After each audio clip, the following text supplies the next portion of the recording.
মধ্যপ্রাচ্যে নতুন করে যুদ্ধের উত্তাপ ছড়িয়ে পড়তেই বিশ্ব অর্থনীতিতে অস্থিরতার ছায়া নেমে এসেছে। জ্বালানি বাজারে শুরু হয়েছে তীব্র অস্থিরতা, যার সরাসরি প্রভাব পড়ছে যুক্তরাষ্ট্র ও ইউরোপের সাধারণ ভোক্তাদের ওপর। যুক্তরাষ্ট্র ও ইসরায়েলের হামলার পর ইরানকে কেন্দ্র করে তৈরি হওয়া সংকট যা বিশ্ব জ্বালানি বাজারকে নাড়িয়ে দিয়েছে।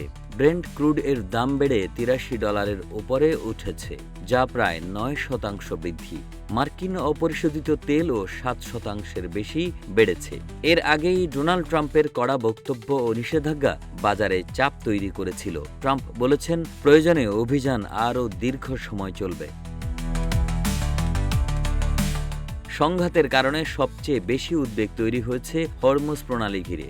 বিশ্বের প্রায় 20% তেল এই পথ দিয়ে যায়। ইরান খুব বেশি তেল উৎপাদন না করলেও এই পথ বন্ধ হয়ে গেলে বিশ্ববাজারে বড় সংকট দেখা দিতে পারে। ইতোমধ্যে অনেক জাহাজ অন্য পথ ব্যবহার করছে।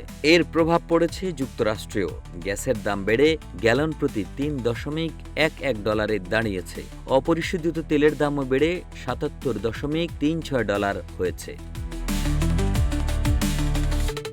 অর্থনৈতিক দিক থেকে পরিস্থিতি নিয়ে উদ্বেগ বাড়ছে।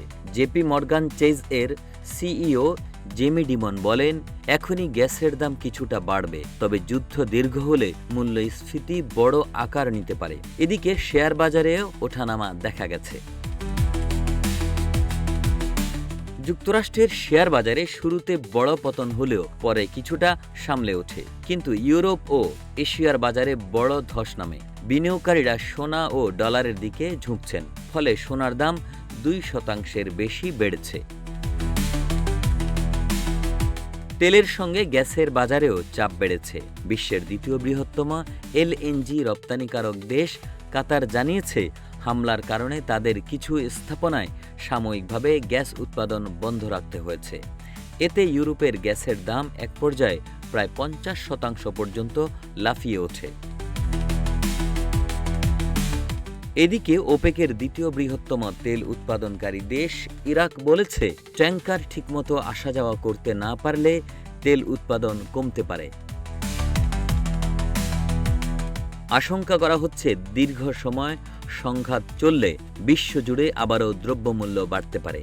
এতে ইউরোপ ও এশিয়ার অর্থনীতি ঘুরে দাঁড়ানোর পথে নতুন বাধা তৈরি হবে, কারণ মধ্যপ্রাচ্য থেকেই বিশ্বের বড় অংশের তেল ও গ্যাস সরবরাহ হয়। নিউজ ডেস্ক, রূপালী বাংলাদেশ।